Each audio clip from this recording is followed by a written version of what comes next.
Agradezco que estén aquí resistiendo otras 6 horas de plática sobre los derechos humanos. Ahora vamos a ver otro aspecto que se complementa o complementa la exposición previa. Esta tiene que ver con los mecanismos para la protección de los derechos que se están suscitando en los ámbitos internacionales, ¿sí? Igual tengo una pequeña script, guía, presentación no lo digo porque como está, no está en PowerPoint, pero se las comparto para que vayamos viendo.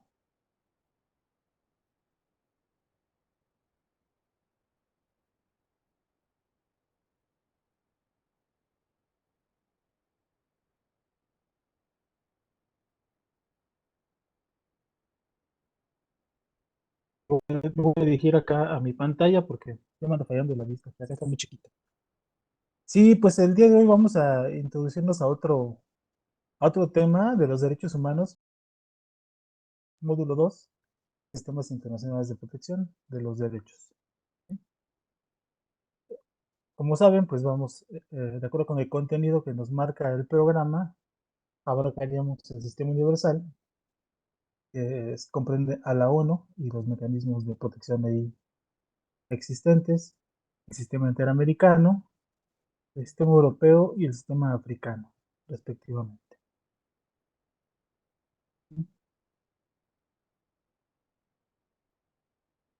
El sistema universal, pues, es de los más complejos, yo creo que lo vamos a ver mañana. Ahorita quería adelantar un poquito del sistema interamericano, aunque no sigamos el orden del programa, pues sí lo vamos a ver, no se preocupe, nada más por cuestión de practicidad vamos a entrar ahorita al interamericano.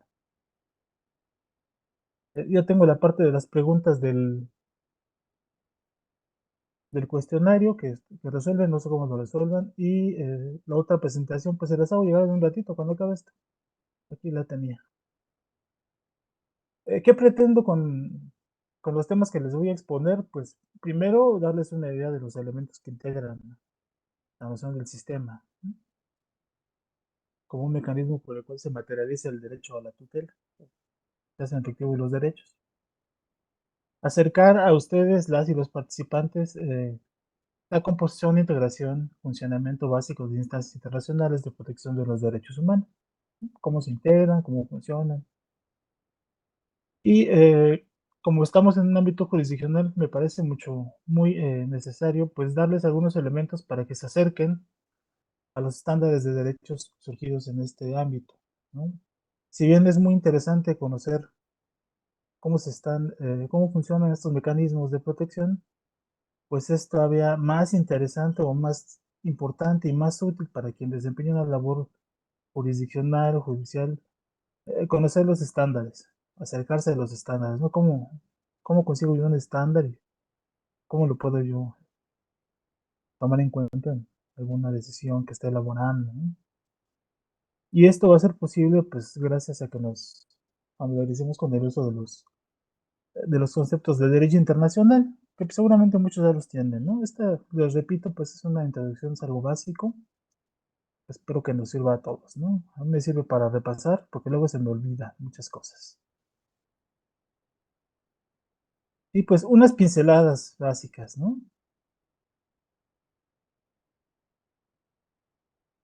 Eh, los sistemas de protección, ¿cuál es una función de ellos? Pues fortalecer y actualizar el sistema de fuentes del derecho. Este sistema de fuentes del derecho, pues es bien importante, ¿no? Aquí partimos de la noción de las fuentes del derecho.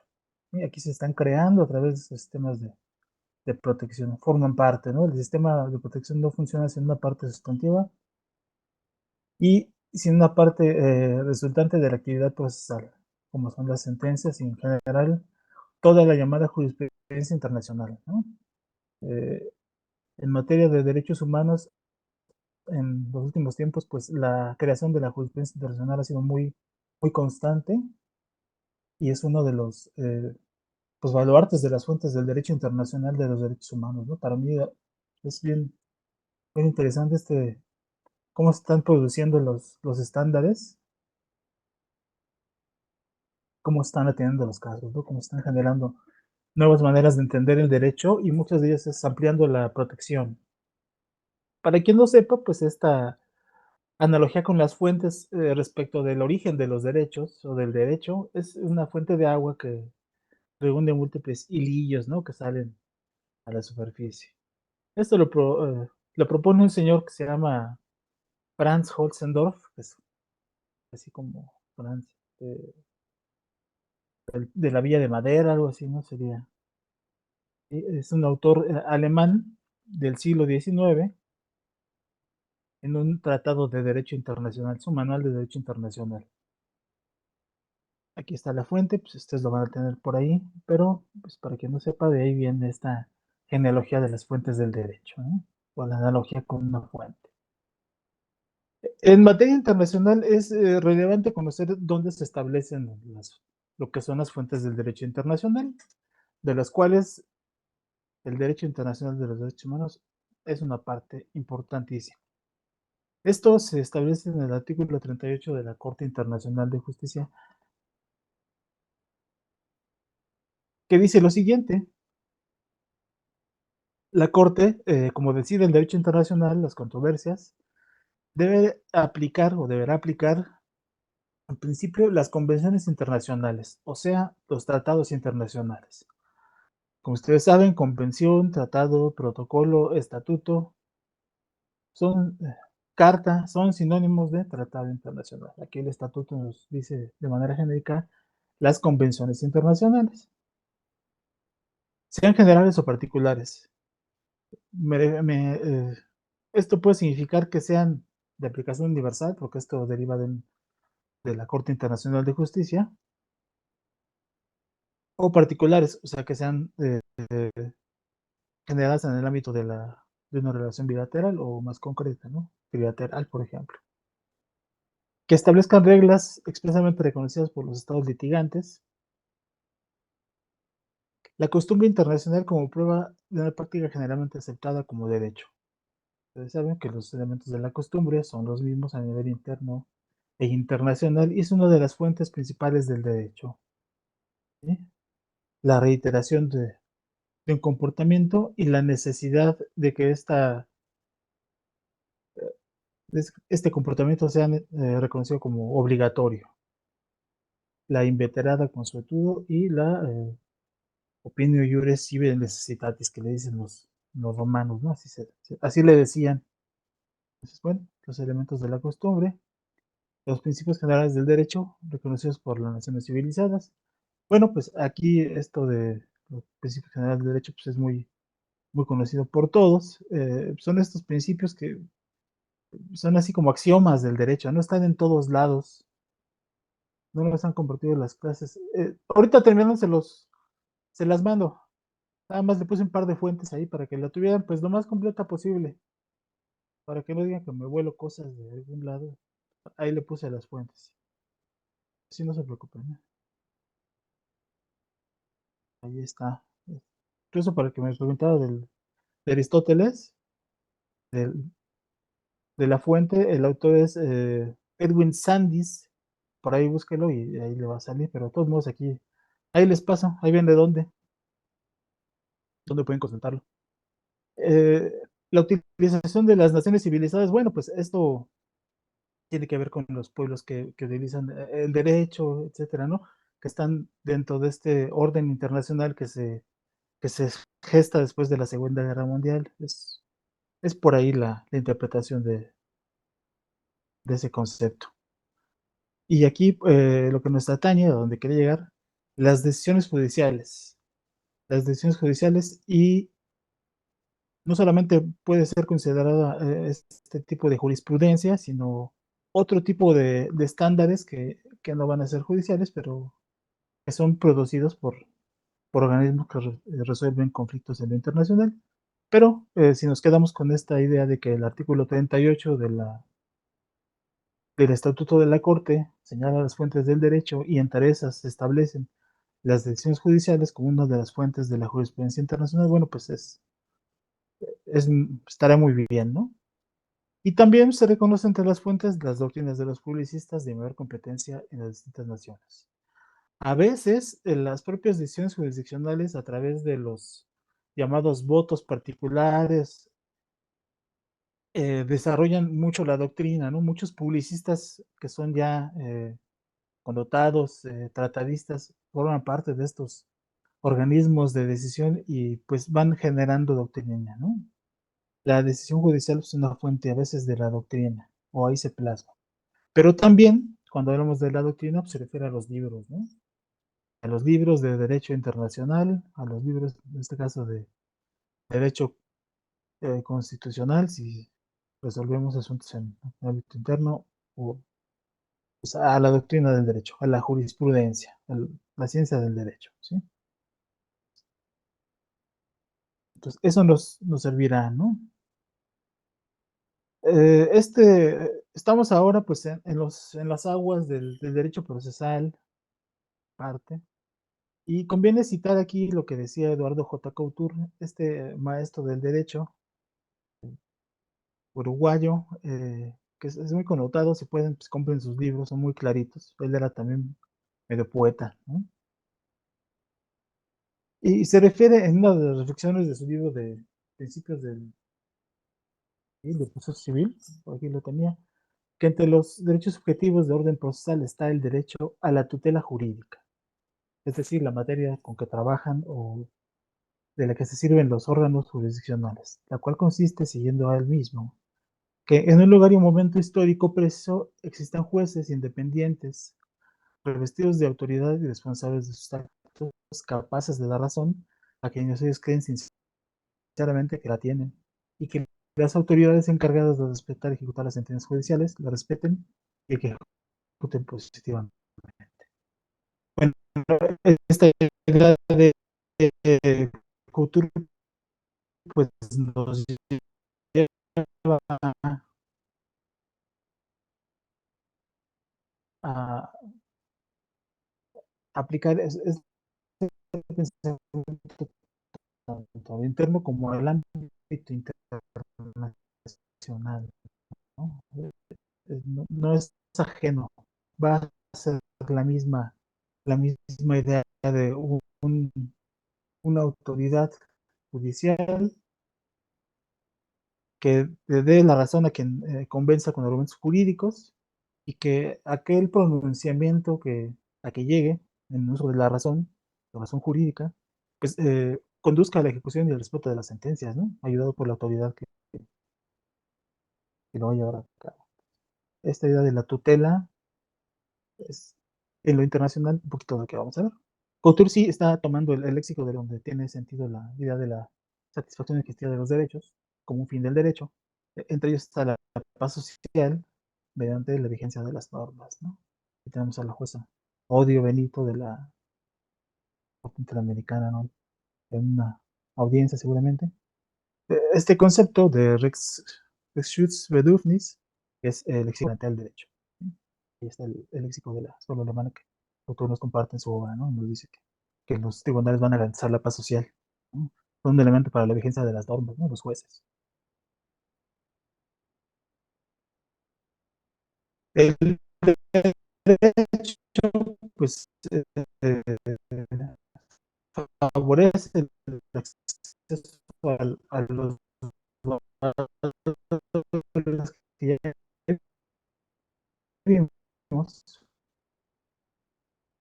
ya hemos dicho, que abarcan la paz, la justicia, la seguridad, el orden, cierto tipo de libertad humana, cierto tipo de libertades humanas, que conjunto conectar con el mundo occidental y también del no occidental. Tú te pones harto, ¿no? Estos de la jurídica nos va a llevar a ceder estos derechos. Esto lo dice Couture en su libro, bueno, ahí puse la para que quiera contentarlo. ¿Sí? Entonces, está en la misma tesitura, ¿no? De la conciencia jurídica del mundo, quitándole lo occidental. Cuando hablamos de hacer efectivos los derechos humanos, por un órgano judicial, sea interno o internacional, nos vamos a situar en esta parte que Mauro Capelletti llamaba el derecho procesal constitucional, así le llaman, ¿no? Hay quien dirá que por hablar de internacional no estamos necesariamente en esto, pero para él sí, y nos dice que esta parte del derecho procesal constitucional habla de la jurisdicción constitucional de la libertad, se refiere a los mecanismos para hacer efectivos los derechos, ¿no? Las libertades, pero también se refiere a los mecanismos para hacer efectiva la Constitución en su parte orgánica. Y lo que nos atañe aquí, esta parte de hacer efectivos los derechos a nivel transnacional, la Constitución transnacional, por ahí les decía que el significado de la Constitución cuando se están adquiriendo los derechos, se está llegando a un mismo estándar, pues es la idea de una Constitución transnacional. Bueno, pues el derecho procesal constitucional se va a encargar de esta defensa de la Constitución a nivel transnacional y es lo que nos dice Mauro Capelletti. Por ahí consultarlo, muy bueno. Y el doctor Fixamudio, quien tradujo a Mauro Capelletti, eh, nos habla de su concepto de derecho procesal internacional como aquel orden compuesto por las normas y procedimientos para resolver conflictos en el ámbito internacional. ¿Sí? Entonces, son dos ideas respecto de lo que es este ámbito de la protección de los derechos en lo internacional. ¿Por qué después esto? Ah, ya. La protección de los derechos humanos excede al ámbito de los sistemas llamados de protección, que serían las cortes en principio, ¿no? La Corte Europea, la Corte Africana, la Corte Interamericana. Ah, como ustedes saben, y pues para quien no lo sepa, qué bueno que está por aquí para decirle que el, este exceso, esta salida del ámbito de los sistemas de protección significa que, por ejemplo, otros órganos que resuelven temas de derecho internacional, como es la Corte Internacional de Justicia, atiende también temas de protección de los derechos humanos o puede atender temas de protección de los derechos humanos. Uno de estos casos es el caso Avena y aquí les quería yo compartir un poquito para que vieran a qué se refiere este asunto.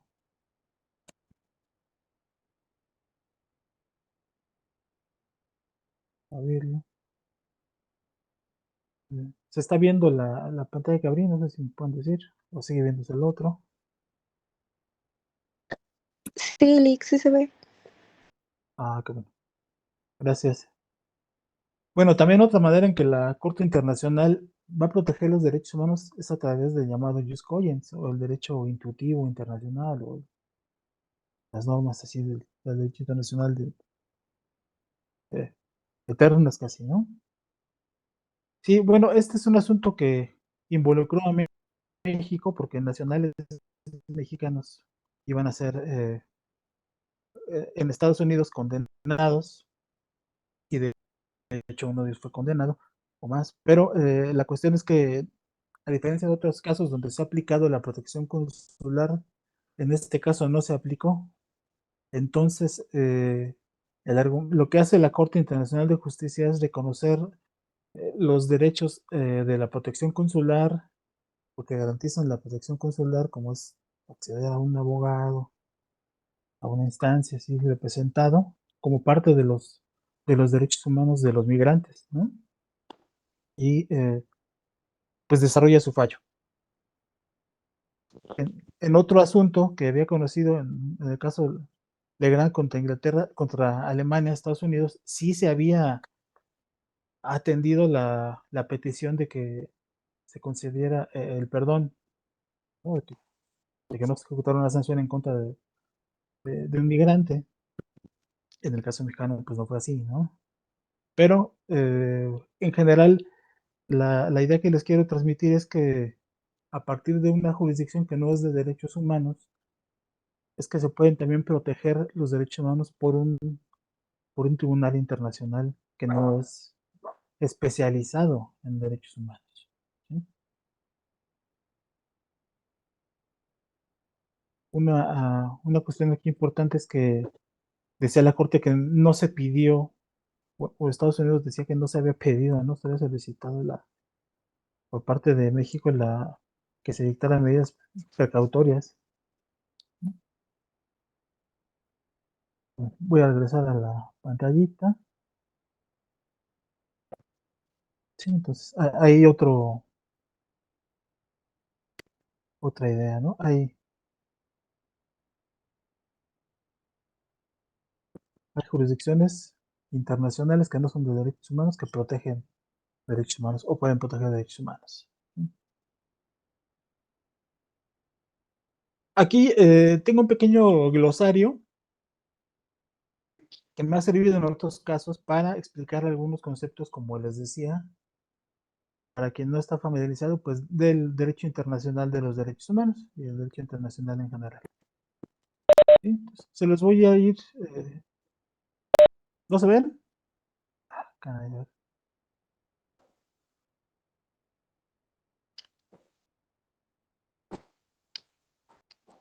ahora sí, creo que ahora sí. Bueno, este glosario les voy a platicar que se desarrolló por varias personas. El Edmundo Estefan, Carmona y un servidor, como motivo de un trabajo que hicimos de investigación en materia de derecho internacional para crear lo que se llamó el Corpus Jurisify, que fue un proyecto donde se buscaron estándares en todas las jurisdicciones del mundo, habidas y por haber. Ahorita, mi amor. Y pues fue una búsqueda así titánica, ¿no? Titánica así como no tiene idea, de investigar estándares de protección del acceso a la información y la protección de datos en todo el mundo, en todas las jurisdicciones, en todos los tratados, donde hubiera hasta debajo de las piedras internacionales. Bueno, pues ahí se buscó. Lamentablemente este Corpus Juris pues ya mudó, ahora se llama Corpus Juris de protección de datos, me parece, pero en su alma pues está el mismo trabajo. Y este glosario eh, se puso en la parte inicial pues precisamente para favorecer el acceso a la información, ¿no? Que no fuera difícil entender los conceptos. A ver, que lo baje de... Es que ya se me cambia. ¿Sí? Pues aquí les comparto este esfuerzo que se hizo, ¿no? Un poquito didáctico. Igual que la otra vez, esto fue para favorecer, ¿no? El acceso a la jurisprudencia internacional, que es de lo que se trata este tipo de herramientas. Así como la Corte tiene su sistema de búsqueda por sector, por derecho, por sistemas, así fue o así está plasmado este ejercicio. Si pueden consultarlo, pues búsquenlo así. Corpus Juris, IFAI o INAI, no sé cómo se llama ahora, pero pues por ahí.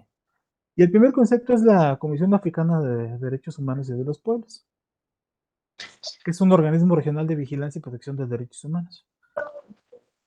Como todos, pues tiene su asidero en una carta, en un tratado. En este caso es la Carta Africana de Derechos Humanos y de los Pueblos.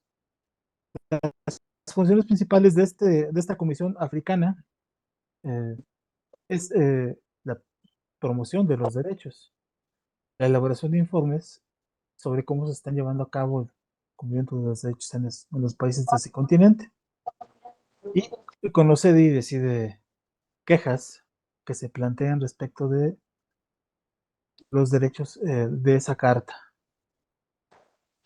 La característica de esta comisión también es que es un órgano cuasi jurisdiccional. Esto es muy, muy similar a la Comisión Interamericana. Se integra por 11 comisionados y tiene su sede en Banjul, Gambia. También a la Carta Africana le dicen Carta de Banjul. ¿Sí? Pues ahí está. Ahí está un poquito lo que hace la Comisión Africana. ¿Sí? Me llama mucho la atención que coincidentemente ha sido África uno de los países bueno, uno de las regiones del mundo que ha salido estas charlas, pero pues qué bueno. Bueno, estas son las preguntas que eran para una exposición, para un curso. ¿Cuántos artículos tiene la carta? Pues ahí lo vamos a ver. Estas directrices, ¿a qué se refieren? Cuando se establece la corte, etcétera. Eso lo vamos a ver. ¿Sí? Pero este pensamiento, esta conciencia jurídica, pues está en todo el mundo, ¿no? También en África. Y ahí tenemos a los jueces. ¿Sí? Aquí están algunos de los instrumentos. Como aquí son normas obligatorias, pero también normas del soft law. La jurisprudencia internacional también se va a componer de estas, de normas obligatorias, como son una sentencia para los estados a quienes se está obligando, pero también puede ser una norma del soft law cuando se establece un estándar, ¿no? Una interpretación de un tratado, de un artículo de un tratado. También va a haber este tipo de derecho suave, del soft law, como parte integrante del derecho internacional de los derechos humanos. Hay mucho soft law, hay mucho, y mucho en el ámbito de Naciones Unidas. Y pues es de consulta obligatoria, ¿no? Para quien está resolviendo algún asunto, conocer, pues, qué se ha dicho, porque se están actualizando constantemente los criterios. De hecho, es más dinámico el soft law. Están ahí produciéndose actualizaciones a los criterios, ¿no? Desde presentación de un artículo, cómo se entiende ahora, etcétera. Mucho más cercano a nosotros, pues la Comisión Interamericana de Derechos Humanos, que es el organismo regional hemisférico de vigilancia y protección de los derechos, que está en la Carta de la OEA y en la Convención Americana. Ahí tiene su asidero. De igual manera, pues realiza actividades de promover los derechos humanos, elabora informes sobre cómo se están llevando a cabo los derechos, ¿no? En cada país miembro de la OEA. Decide, obviamente, quejas que se plantean en contra de algún Estado. Es un organismo igualmente cuasi jurisdiccional, ¿no? No son jueces, pues son comisionados, todo un equipo ahí de gente especialista en derechos humanos. Estos criterios que emite son parte de la jurisprudencia internacional. Entonces, ya tenemos varios conceptos, ¿no? Comisiones, jurisprudencia internacional, ¿no? Convenios, soft law. Estos son el pan de cada día de quien trabaje temas de derechos humanos, pues, por ahí está. ¿Sí? Su sede está en Washington. Comités de Derechos Humanos de Naciones Unidas. Ah, pues estos son organismos de supervisión internacional que se crean o tienen su origen en los tratados internacionales de derechos humanos. Se compone de expertos independientes, ¿no? Que vigilan el cumplimiento del tratado por parte de los estados que son parte de ese tratado. Una de las más importantes obligaciones de los estados es la de informar. Entonces, estos comités revisan los informes periódicos que presentan los estados sobre cómo se están cumpliendo las obligaciones derivadas de los tratados, ¿no? En materia de derechos humanos. Esta obligación de informar es parte de algunos mecanismos muy importantes, como es el examen periódico universal o las revisiones que hacen los comités, ¿no? El de derechos humanos o el de derechos económicos, sociales, culturales. ¿Sí? Entonces, es un mecanismo de supervisión más o menos frecuente que tienen los estados. Entonces tenemos otro concepto, la obligación de presentar informes. ¿Sí? Estos órganos pueden conocer quejas y deciden sobre las mismas, ¿no? Sobre las violaciones a los derechos humanos. Una parte importante que les decía, pues es la emisión de criterios o de jurisprudencia internacional a partir de las observaciones o recomendaciones a un Estado, cuando realizan alguna visita, ¿no? Por ejemplo.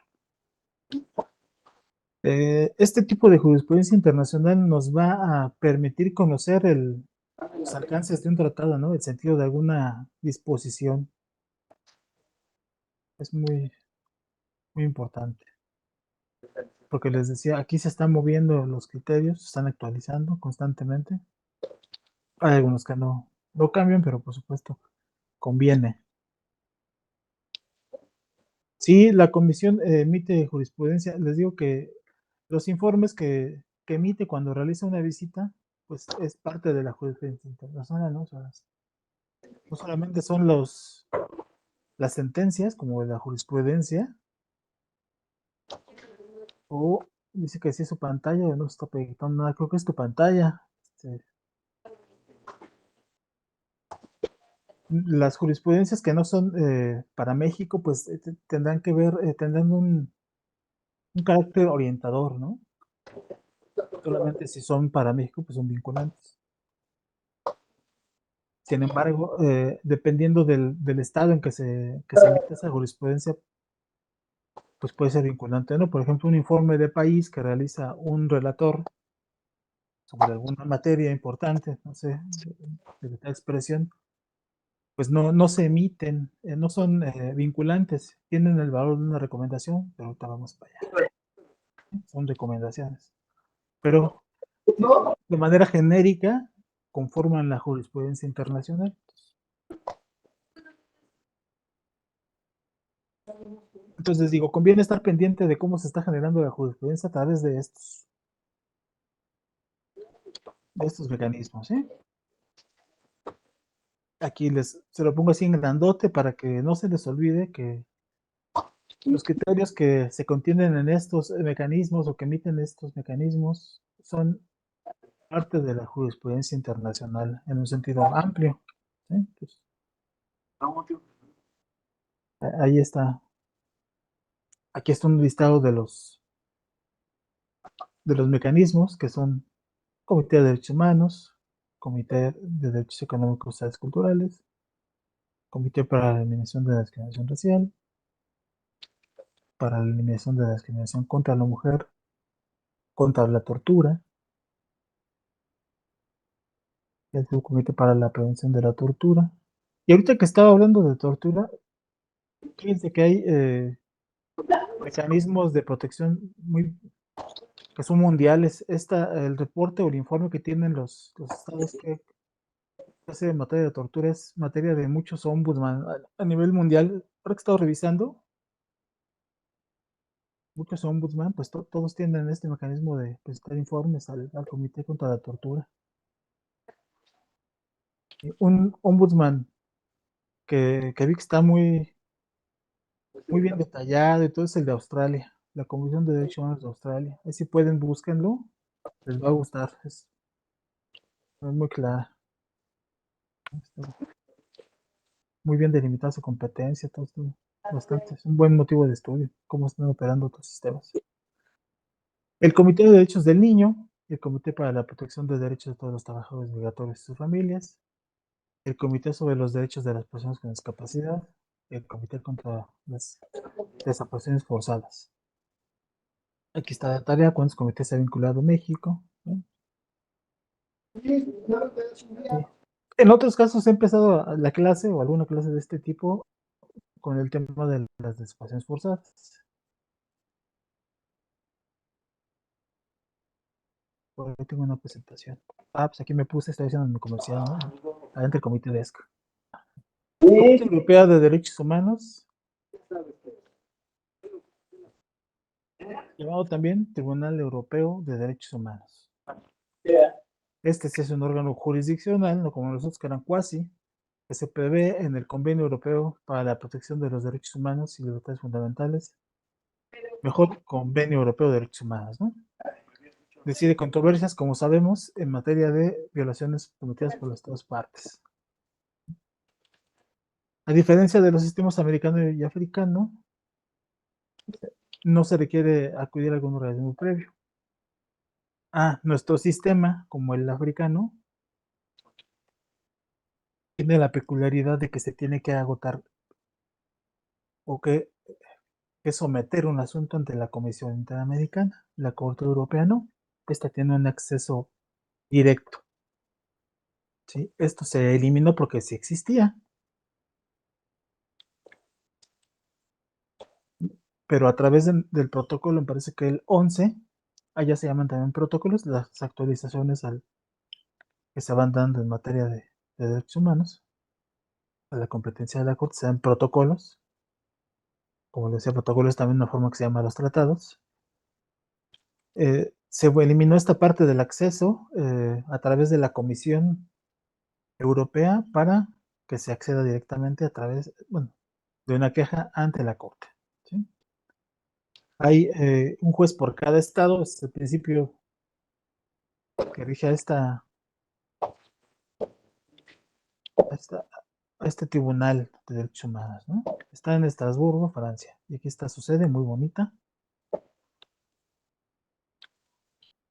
Aquí la tarea para ese grupo era, ¿qué son los protocolos 11 y 14? Pues el 11 ya les dije, que es el que, la consecuencia de eso es que ya no existe una Comisión Europea.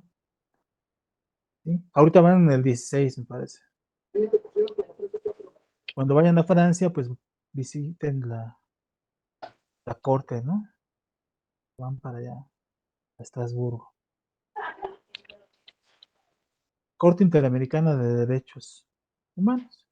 Órgano jurisdiccional previsto en la Convención Americana sobre Derechos Humanos, que decide de manera obligatoria litigios por violaciones entre, ¿no?, a los derechos de las personas por los estados.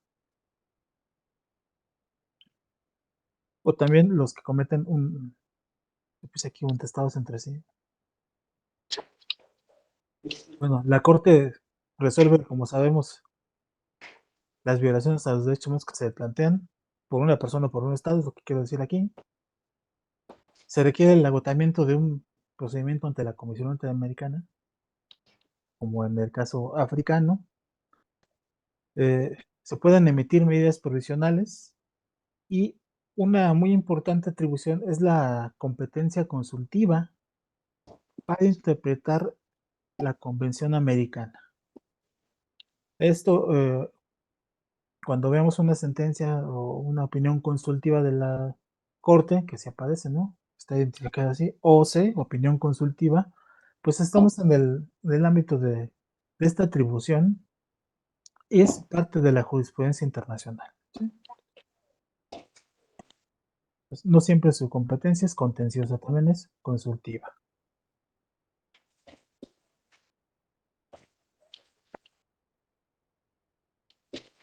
Siete jueces la integran y está en San José, Costa Rica.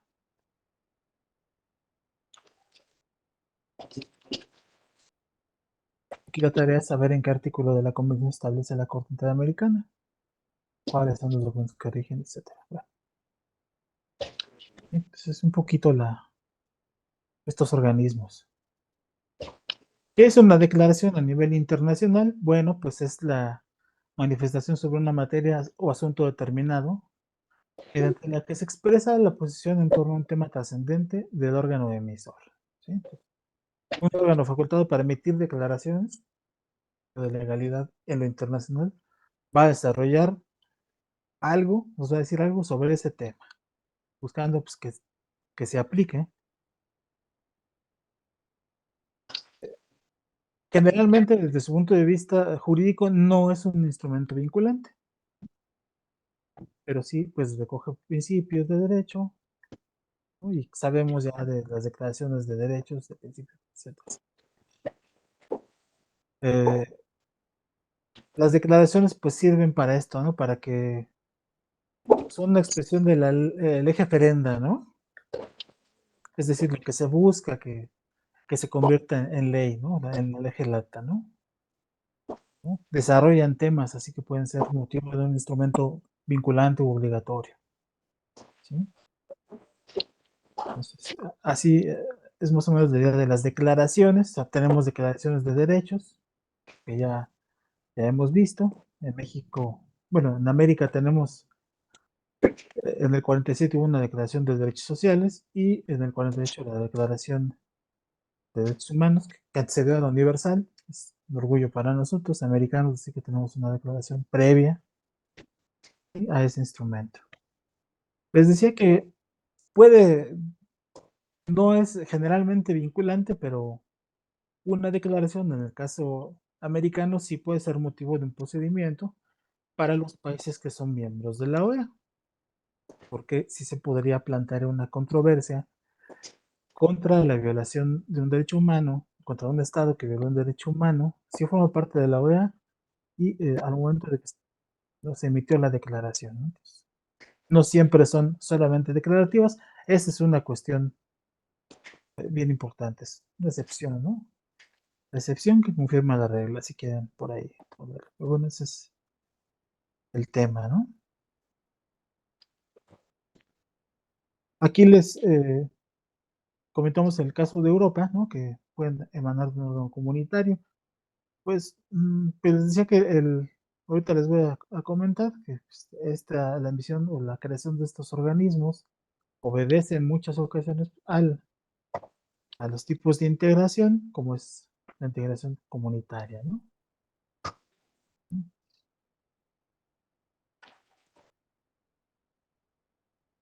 Pues, digamos que el carácter general de la declaración es que no tiene fuerza obligatoria, pero sí busca, ¿no? Busca hacerlo.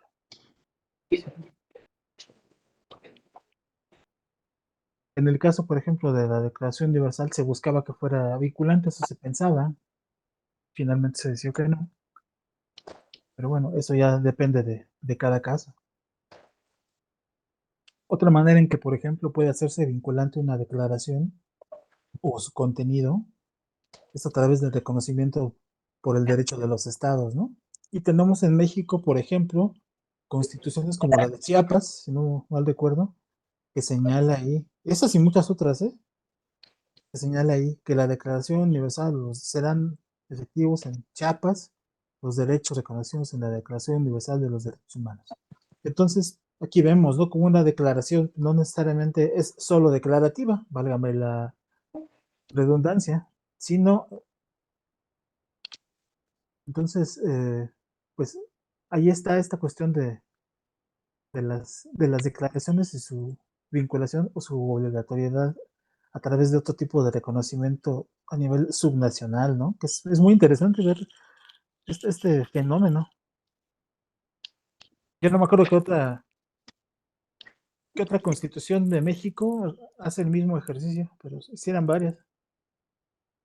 Esta es la de Sinaloa, que también ha sido de las más avanzadas, o fue de las más avanzadas, pero Chiapas tenía eso. Un dictamen, bueno, es un documento, un instrumento que permite a las instituciones hacer una declaración de manera no vinculante. Emite un dictamen de algo.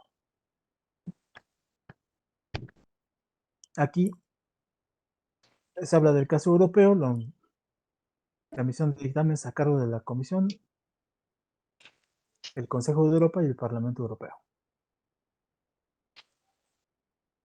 Entonces, dice aquí, mientras se elabora la legislación, los comités emiten dictámenes desde su punto de vista regional, económico. O sea, a través de un dictamen están resolviendo algún tipo de asunto o dando alguna directriz, ¿no? Caso similar o caso análogo existe cuando en la Comisión Interamericana, que tiene relatores, se le asigna algún tema, el conocimiento de un tema. Aquí es propuesto profundizar en temas específicos y Ya. relevantes sobre la vigencia de ciertos derechos humanos en el No, continente americano. te llevo los otros. ¿Sí? Sí se los... No, todavía no se los doy. Hasta que venga. No, que ahorita que venga se los voy a dar. Ahorita que venga. Sí, está durmiendo. Ujú. Sí, porque comimos con mi abuelita. Ay, qué bonito, ¿no? Comer con su abuelita. Sí. Directiva. Es la resolución de aplicación general y obligatoria que emite un organismo supranacional o comunitario a través de los órganos autorizados.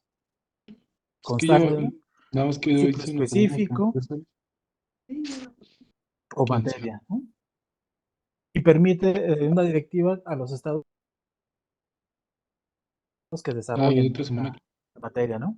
Aquí el ejemplo fue el Tratado de la Unión Europea, ¿no? Emite esto, que se emitan directivas y que se desarrollen dentro. Recuerden que aquí coincidiendo con lo que les quería yo ¿Y transmitir o cómo la te fue? idea que busco, el objetivo es que ustedes conozcan un poquito dónde buscar jurisprudencia internacional Bien. pues, a través de todos estos elementos, ¿no? Y les digo, pues este glosario está en el marco de este Corpus Juris. ¿Cómo sabía de vuelta? ¿Sí? Pues ahí están las directivas en materia del derecho europeo comunitario, ¿no? La implementación de una declaración. Bueno, este es un acto, conjunto de actos e instrumentos que tiene por finalidad darle seguimiento al funcionamiento de una determinada resolución. Si bien muchas declaraciones no son obligatorias, pues sí se busca incidir en las decisiones de los gobiernos, ¿no? De los estados. Se busca, pues, modificar alguna práctica, orientarla, y por eso es que, pues, se busca esta implementación de las declaraciones, ¿no? A nivel internacional, cómo se están desarrollando. Y esto puede ser motivo de algún informe, por ejemplo. Informe anual. Bueno, pues esto es algo muy común en materia de los organismos internacionales. Es lo que estamos viendo, ¿no? Es un documento con carácter descriptivo. Presenta, en este caso, pues anualmente, un relator, grupo de trabajo, etcétera. Que contiene, pues, su labor, ¿no? Durante este espacio de tiempo para la vigilancia de los derechos humanos, ¿no? De acuerdo con su mandato. Aquí, digamos que lo que rige a un grupo relator, a una instancia de estas internacionales, se llama mandato, ¿no? Si queremos saber qué puede o qué no puede hacer, son sus obligaciones, cuál es la materia que va a investigar, a conocer, sobre qué elementos puede aportar, ¿no? Se puede ir a su mandato, así se le llama. En el argot, pues, el mandato del relator dice tal, ¿no? Está limitado a tal. ¿Sí? Entonces, así es la cuestión, ¿no? A través del ejercicio de su mandato, de estos informes, pues se conoce la situación de los derechos, ¿no? Se emiten estándares, observaciones, recomendaciones sobre el tema, es decir, jurisprudencia. ¿Sí? Conviene que tengan presente que la jurisprudencia, pues, no se está generando nada más derivada de un asunto, sino de un informe también puede haber, ¿no? Entonces, para buscar algo que me pueda favorecer en un caso, yo puedo acudir a un informe anual, ¿sí? Y ahí puedo encontrar muchas cosas valiosas, ¿no? Ahorita les quiero, si nos da tiempo, les quería, para que vieran ustedes, ahorita es muy fácil acceder al internet, pero antes se tenía que conocer a alguien que fuera a la OEA, ¿no? A Washington, para que nos diera uno de estos, donde viene aquí el informe anual, ¿no? 1100 y tantas páginas, pues para conocer cómo está avanzando la jurisprudencia, las, las comunicaciones y el uso de las tecnologías de la información ha favorecido también el desarrollo de los derechos humanos, ¿no? Es algo que hay que reconocerle a las TICs, ¿sí? Pues no es algo nuevo, ¿no? No sé si ustedes leyeron por ahí alguna vez El shock del futuro de este sociólogo Alvin Toffler. Nos dice de estos avances tecnológicos, ¿no? Desde 1970. Entonces, Salud, salud. ahí léanlo si pueden. Van a ver a qué me refiero. Es una lectura muy buena. Imagínense, en 1970 decía él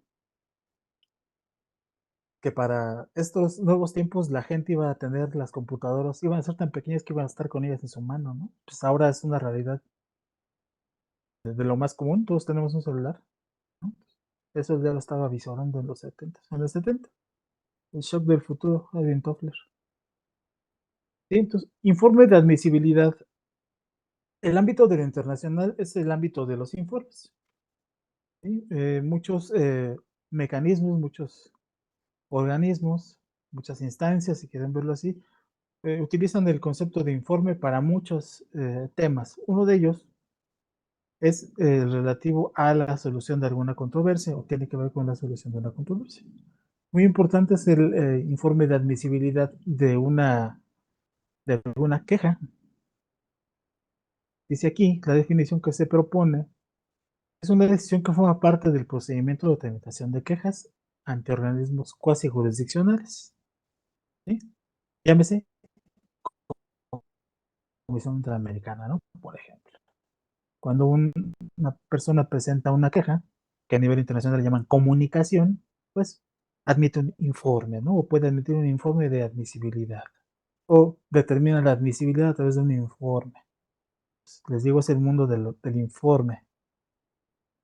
Este informe, ¿qué va a decir? Bueno, pues va a decirnos si se están cumpliendo con los requisitos básicos de legitimación, temporalidad, agotamiento de recursos internos, entre otros, que es muy, muy importante el agotamiento de los recursos internos para acceder a un mecanismo internacional, que implica la posibilidad de conocer y pronunciarse sobre el fondo de la cuestión. Es la puerta de entrada para un mecanismo internacional que contemos con uno de estos. Si no se nos proporcionó, si no se nos emitió un informe, pues ya no se pudo. La cara contraria del informe de admisibilidad, pues es un informe de inadmisibilidad. Significa que nos estará diciendo el organismo internacional o la instancia internacional, en este caso cuasi jurisdiccional, acuérdense, que no fueron satisfechos algunos de los requisitos que ya vimos aquí: temporalidad, agotamiento de recursos, legitimación. No hubo un requisito, por tanto, no se puede seguir con la tramitación del asunto. ¿Qué pasa? Pues se concluye, ¿sí? Entonces, es muy importante este concepto, informe de admisibilidad. ¿Sí? Entonces, seguramente viene en el cuestionario, entonces ahí también anótenlo. Ahí está.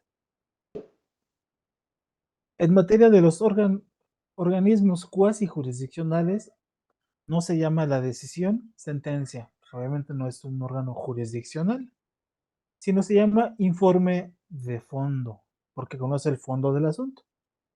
Y la definición que se propone es que un informe de fondo es aquella decisión que culmina el procedimiento de tramitación de quejas ante el organismo cuasi jurisdiccional. Decide el fondo de la cuestión planteada, es decir, la violación o no de los derechos. El informe da cuenta de la posición de las partes involucradas y obviamente señala los criterios y razonamientos del organismo.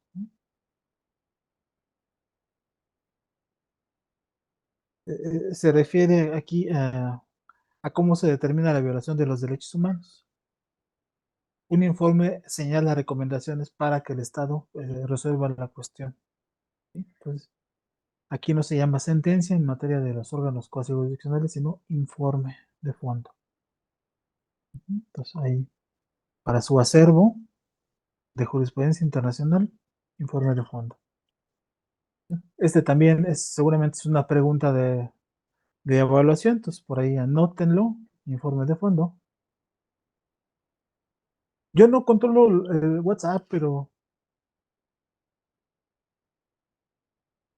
pues sí está bien, ¿no? Que se compartan el dato. De todos modos, esto se los voy a pasar, ¿eh? Esto es para ustedes, es pues, para estudiar y para tenerlo ahí presente, para quien se está introduciendo al tema de la jurisprudencia internacional o de los mecanismos, pues sepa más o menos, ¿no? Dónde están los conceptos, que no se extraña o nada, porque de repente llegan los internacionalistas con sus cosas así, informe de tal, ¿no? Sorprende, pero pues ya tenemos una pequeña guía. Como les digo, esto, pues, la base es el acceso a la información, ¿no? Ahí está disponible. Si ustedes buscan ahora este nuevo Corpus Juris, ya es más amplio, ¿no? Ya es otra generación. Pero bueno, informe de visita a país. Este es uno de los mecanismos más comunes con que actúan estos mecanismos de supervisión, de relatores, de grupo de trabajo. Regularmente la visita a un país se anuncia, se programa, se realiza, como culmina, pues es como la emisión de un informe que contiene pues evidencia de lo localizado, ¿no? La finalidad es que se emitan recomendaciones, pues para que la situación de esos derechos, pues cambien, ¿no? Hacen observaciones, etcétera. A veces los informes de visita a país pueden ser conjuntos, pueden ser temáticos, pueden ser conjuntos. Recuerdo que hace unos años vinieron los relatores de Naciones Unidas y de la OEA sobre libertad de expresión, hicieron una visita conjunta. Cada uno hizo su informe, pero llevaron a cabo una visita conjunta. ¿Sí? Tienen ahí para la realización de su visita, pues la emisión de informe, ¿no? Como su obligación. Emitieron recomendaciones, cada uno, más o menos son muy parecidas, pueden buscarlo así. Frank Larue visita a México y les va a salir ahí un documento que se elaboró con los dos informes, el de la OEA y de Naciones Unidas, sobre libertad de expresión, ¿no? Para que vean cómo es este tema en México, cuáles eran las recomendaciones que dijeron al país, ¿sí? Recientemente, bueno, ya ni tan reciente, en el 2008, recuerdo también la visita del relator sobre el derecho al agua de la ONU.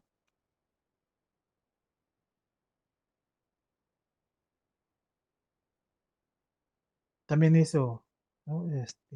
Observaciones interesantes, ¿no? Decía de esta cuestión de la accesibilidad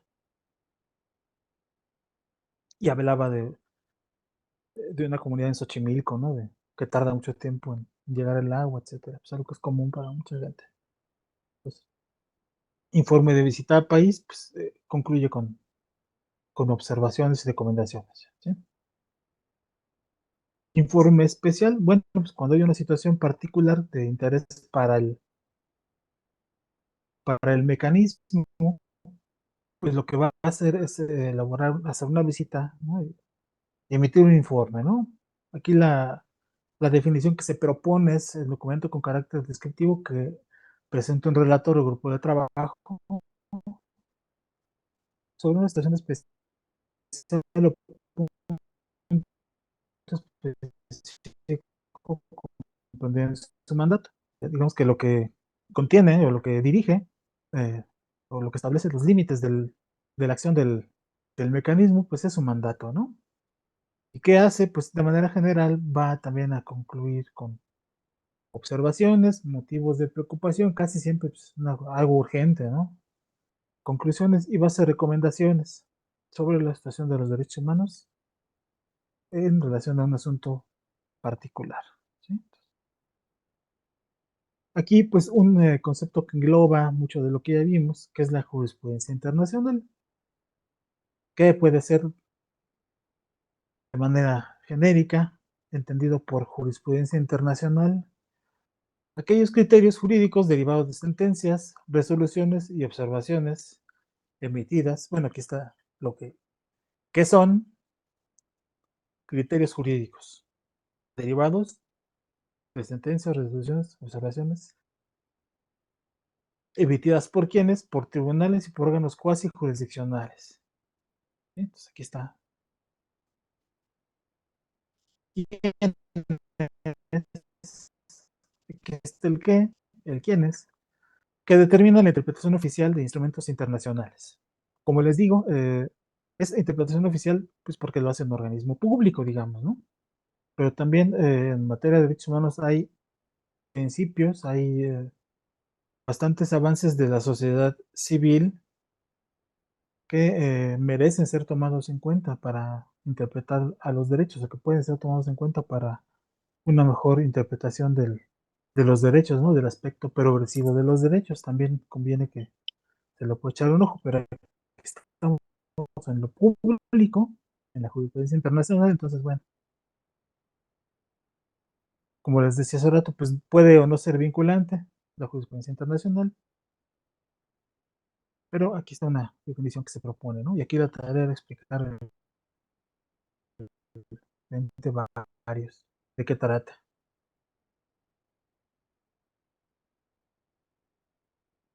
Bueno, esto sí está en el marco del derecho a acceso a la información, pero para quienes no no conozcan, en el ámbito de los organismos internacionales, a veces hay temas recurrentes, temas de preocupación, temas que llevan a una decisión a través de una resolución de que se emita o se busque por algún comité jurídico la emisión de una ley modelo o código modelo. ¿Sí? O sea, en el afán de proveer de uniformidad jurídica, se establecen este tipo de leyes modelo o códigos modelo para algo. Uno que vi, por ejemplo, tiene que ver recientemente con la responsabilidad de los servidores públicos. Es una ley modelo de la OEA. Si quieren buscarlo así, por ahí les va a salir, ¿no? Hay leyes modelo en materia de acceso a la información, etcétera, ¿no? Pues es algo más o menos común en materia de uniformar las leyes, ¿no? De armonizarlas, si quieren llamarlo así, aunque tiene otro sentido más armonizarlo, pero de tener un sistema jurídico más o menos congruente, parecido a la ley modelo, ¿sí? Hay leyes modelo en materia de acceso a la información, por ejemplo, les digo, de responsables servidores. Y si en materia penal hay evidentemente códigos modelo, ¿sí? Y así avanza también el derecho a través de la creación de códigos modelo de algo. Dice aquí que son construcciones doctrinales, aun cuando se desarrollen en ámbitos públicos, pero interno o internacional. Les había comentado del caso de esta chica que en New Jersey, ¿no? No querían sus familiares desconectarla y estaban buscando una comisión de uniformidad legal en Estados Unidos que tiene esta función de crear criterios uniformes.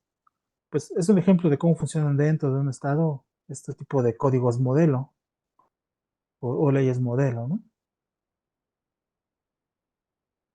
Eh, Buscan que se adopte algún tipo de legislación, ¿sí? Pues permiten el desarrollo del derecho, ¿sí? Son muy útiles estos códigos modelos, ¿sí? En realidad, pues, debe haber mucho por parte de la Comisión de Derecho Internacional, un cuerpo ahí de juristas internacionales que elabora así estándares, y el Comité Jurídico Interamericano, me parece que se llama así, el equivalente en la OEA, que también tiene esta función de crear leyes modelo, ¿sí? Entonces, por ahí, por ahí va la cosa. Muy importante, como todos sabemos, para evitar que se sigan o que se produzcan los efectos negativos de una violación a los derechos o de una violación a cualquier normatividad, a cualquier derecho, interno, internacional, pues se emiten por quienes están facultados medidas para proteger, ¿no? Aquí en el caso de lo internacional tenemos estos conceptos. Uno de ellos son medidas cautelares, que son decisiones urgentes con efectos temporales. Evidentemente, como en el ámbito interno, son temporales, son urgentes. ¿Cuáles pueden ser las medidas cautelares? Si quieren lo vemos más adelante para que vean como cuáles, pero pueden ser en el caso de la Comisión Interamericana, ¿no? Para que tengamos una, una idea, si quieren estar actualizados, yo les sugiero, es lo que yo les sugiero siempre a la gente, que se suscriban al mecanismo este de noticias que tiene la Corte Interamericana, por ejemplo, y ahí les va a decir, la Corte emitió medidas para proteger la integridad de tal población, de tal persona, en el caso tal contra tal estado. Sí, es algo así, pues muy útil, ¿no? Permite ver qué está ocurriendo con los derechos, ¿no? Dónde están dictando. A ver si aquí tengo algún ejemplo de medidas.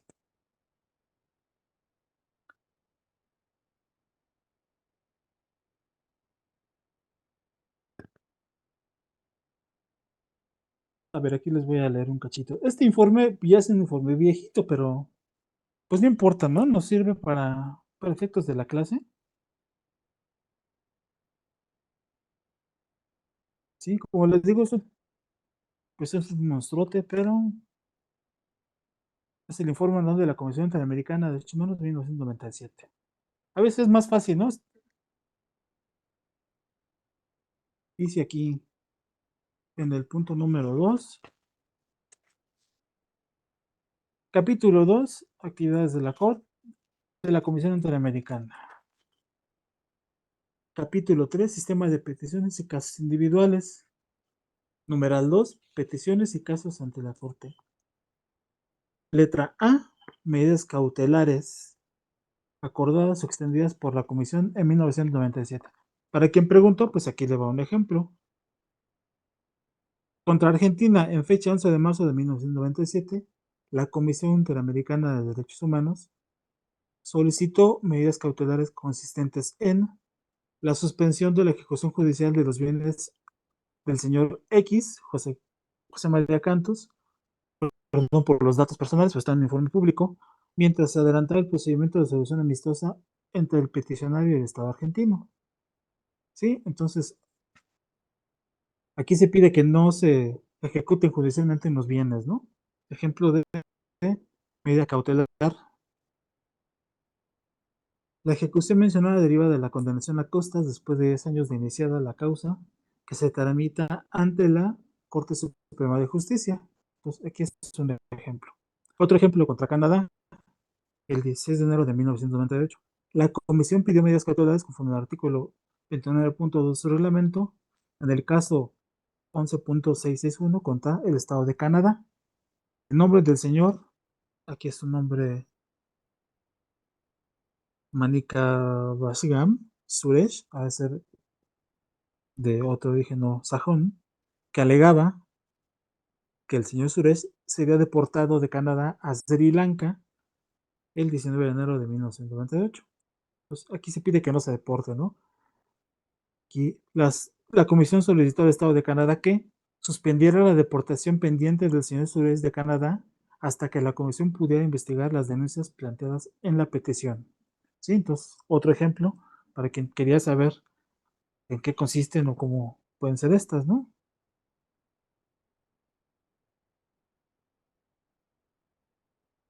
Como vemos aquí, pues estos dos casitos hablan de una situación de urgencia. Si no se emiten estas medidas, pues a un señor le ejecutan sus bienes y al otro lo deportan.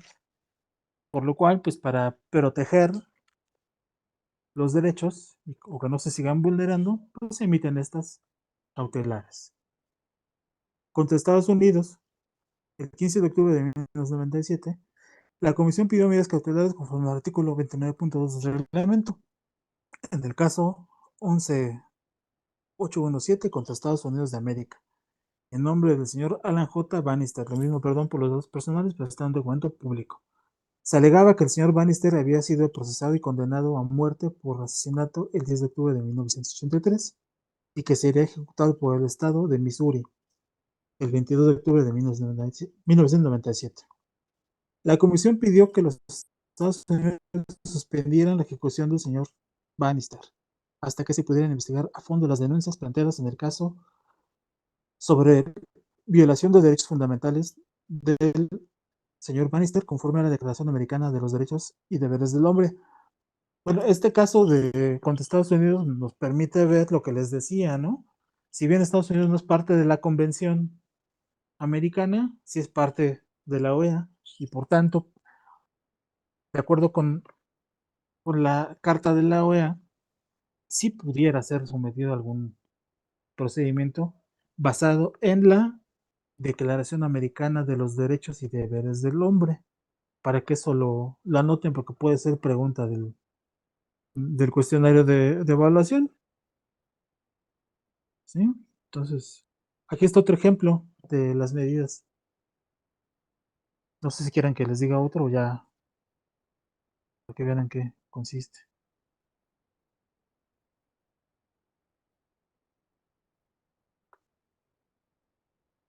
porque sí, está bueno. Ah, uno contra México. A ver, vamos a ver. En fecha 15 de agosto de 1997, la Comisión solicitó al Estado de México, hubiera sido el Estado mexicano, ¿no? Puedo repetir lo que les decía que este tipo de medidas cautelares y el ejemplo de Estados Unidos eh, nos da cuenta de que no ha resuelto la Corte. Ah, no, tendría que ver, creo que ya, me parece que ya lo resolvió el de caso de Vida Cacho. Estas medidas cautelares de 1997 contra Estados Unidos da cuenta de que se puede, de que un Estado que no es parte de que no ha firmado la Carta Interamericana, bueno, el Tratado de Derechos Humanos de América, ¿no? La Convención Americana, perdón, pueda ser sometido a un procedimiento ante la Comisión Interamericana por virtud de su pertenencia a la OEA y de la aplicación de los derechos o en búsqueda de la aplicación de los derechos que reconoce la Declaración Americana. ¿Sí? Entonces, es un caso de que les decía que las declaraciones también tienen fuerza obligatoria. Sí, pues es el caso de muchos estados, ¿no? Que no ratifican, para que dice que Estados Unidos no ratifica nada. Pues sí, exactamente. Pues, pero aquí está un mecanismo para que se pueda exigir algún derecho. Pues, a través solo de la comisión.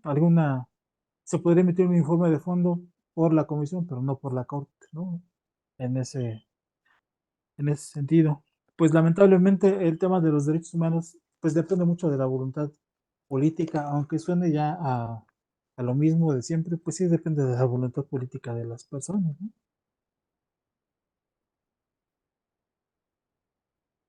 Sí, bueno, aquí está, el caso de México es un caso pues bastante feo, es el caso de una masacre en el 97 y se pide que se proteja a mujeres y a niños, ¿no? Que estaban en estación de desplazamiento.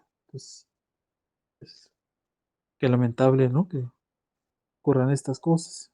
Pero bueno, otro tipo de medidas es esto, proteger a los desplazados, ¿no? Y sobre todo que derivado de esto, no solo es que se emiten las medidas, sino que los estados informen cómo las atendieron, ¿no? Por eso les digo que una de las obligaciones más importantes de los estados es la obligación de informar. ¿Sí? Entonces, informar en el caso de estos asuntos, ¿sí? Aquí en Paraguay, por ejemplo, un caso de amenazas, ¿no?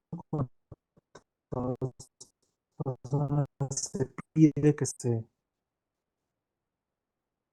unas personas que se quejan de que se ha afectado y se pide que se les proteja, porque no ha tenido respuesta del gobierno, ¿no? Pues estos informes son buenos para saber más o menos, ¿no? En qué pueden consistir las medidas cautelares. Y sobre todo para que no haya una violación de imposible reparación. La idea que no se sigan vulnerando, que se salvaguarden y que no se llegue a la imposible reparación. ¿Sí? Entonces,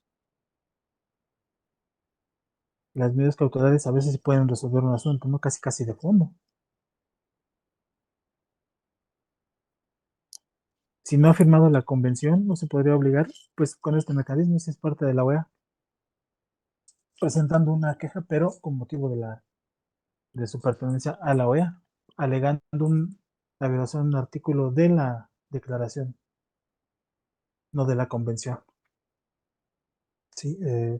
Las declaraciones tienen la virtud de que pues, concentran, ¿no? Los derechos. Sí, las convenciones son, digamos, se explayan más, se amplían más, pero si ustedes saben argumentar debidamente, pues creo que sí se puede proteger todo derecho a través de un mecanismo como es la declaración, ¿no? O sea, sí se podría buscar la manera, ¿no? Si ustedes quisieran proteger el derecho a la salud, les decía desde la otra vez, o hace dos clases, pueden hacerlo a través del derecho a la salud, por ejemplo, ¿no? En caso de contaminación del derecho al medio ambiente. Pero, pues por ahí va la cosa. Déjenme ver si todavía tengo café aquí.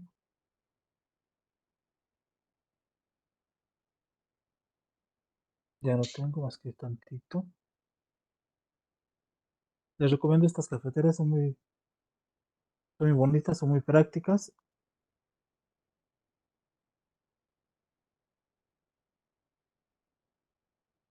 Medidas provisionales de la misma naturaleza. Es una orden de atención urgente, ¿sí? Entonces, la característica es la urgencia. Pero aquí lo emite la Corte Interamericana o Africana para proteger, ¿no?, contra una afectación inminente, que se vaya a vulnerar un derecho o si ya se está vulnerado. ¿Sí? En el sistema europeo se llaman medidas cautelares. Pues aquí en realidad la diferencia es la naturaleza del órgano, jurisdiccional, cuasi jurisdiccional, ¿no? Es la denominación. Que en materia de teoría del proceso, pues ambas serían las llamadas providencias precautorias, ¿no? Serían parte de eso. Ya en el derecho interno tenemos que esto se especialice y tenemos las medidas urgentes de protección, ¿no? En el caso de los derechos de las mujeres, por ejemplo, estos mecanismos de protección, pues se van a llamar así, ¿no? Medidas urgentes. ¿Qué pasa, Milik? ¿Sí? Entonces, por ahí va Sí, a la orden. esta cuestión. Aquí la tarea era cómo se llaman en la CNDH y cuál es el otro nombre en la teoría del proceso. Ya les dije una. No importa, Milik, el registro es para que ya ir preparando Observaciones generales. Es aquella pero interpretación que provee mutuo sepa propio, o sea, por ya sí, que se registre un ahí comité de mismo, supervisión correcto, internacional que llegue, nada más procure registrarse sobre cuando algún artículo del tratado que le corresponde vigilar, a fin de que los estados cuenten con parámetros para su mejor aplicación y cumplimiento. Las observaciones generales se enumeran con carácter progresivo. Forman parte de la jurisprudencia internacional. Sí. Las observaciones generales son uno de los temas más importantes en materia de derechos humanos desde mi punto de vista porque se desarrolla el derecho en sus peculiaridades. ¿Sí? Si ustedes pretenden entender un derecho, digamos, de manera más amplia, además del ámbito estrictamente normativo de lo que dice el tratado, que es sumamente importante que lo conozcamos, dependiendo del derecho que estemos investigando, conviene que nos acerquemos a este tipo de interpretaciones de los tratados, que se llaman observaciones generales. Es uno de los ejemplos, como les digo, de cómo se va actualizando la jurisprudencia. No solo van a contener cuestiones relativas al dónde están los tratados, sino a sus alcances en lo particular, ¿no? También muy importante tema que se desarrolla en este ámbito de las observaciones son las obligaciones de los estados. Ustedes van a ver en los documentos internacionales cómo cuando se habla de las obligaciones de los estados va a haber siempre un rebote, ¿no? Se van a estar yendo a las observaciones generales. Es lo más, pues son criterios bastante claros. ¿Se acuerdan de la idea de la progresividad de los derechos que les decía? Pues este es un ejemplo clarísimo de cómo se van avanzando en la protección de los derechos a través de las llamadas observaciones generales. Se evalúan, son obligatorias, pues son criterios y hay de dos. En principio, pues si el tratado es obligatorio, si el Estado asume un tratado, pues lo que deriva del tratado que es de interpretación, pues, se entendería que es obligatorio. Pero como no está dirigido a un Estado en particular, sino es una interpretación general de un precepto, pues no sería necesariamente obligatorio. Aquí sería cuestión de argumentarlo bien. ¿Qué es lo que se busca? Si se quiere que sea obligatorio o no. Si quisiéramos hacerlo obligatorio, pues podríamos acudir al criterio de por qué está allí el Estado formando parte de este organismo internacional, ¿no? Es decir, si un Estado desea pertenecer a este organismo internacional es porque está persiguiendo los fines del mismo, ¿no? Está reconociendo la legitimidad de todos los órganos que están creando derecho, ¿no? Es una forma de creación de derecho, es jurisprudencia internacional, ¿sí? Cómo está creando y está interpretando el derecho. Entonces, sí, sería discutible la obligatoriedad de estas, pero pues habría que argumentar la forma en que el Estado se está sometiendo a ese organismo y por tanto, pues decir, es obligatorio por esto. Sería una cuestión de argumentación, pero sí, es una buena observación, muchas gracias. Y entonces, digamos que es un criterio oficial, ¿no? Actual de interpretación de los tratados. Pues, ahí, aquí no se le pide, como en el caso de la competencia consultiva a la Corte tal, oiga, dígame cuáles son los alcances de este artículo en relación con tal situación, ¿no? Aquí es el Estado diciendo, el artículo tal del Tratado tal de Derechos Humanos dice lo siguiente, debe entenderse así, y ahí se viene la interpretación. ¿Sí? Les digo, conviene mucho acudir. Todo es una comunidad, no sé a qué se refiere. Observaciones. Es como se llama a la decisión de fondo de un comité de supervisión internacional cuando decide una queja, ¿no? Emite observación.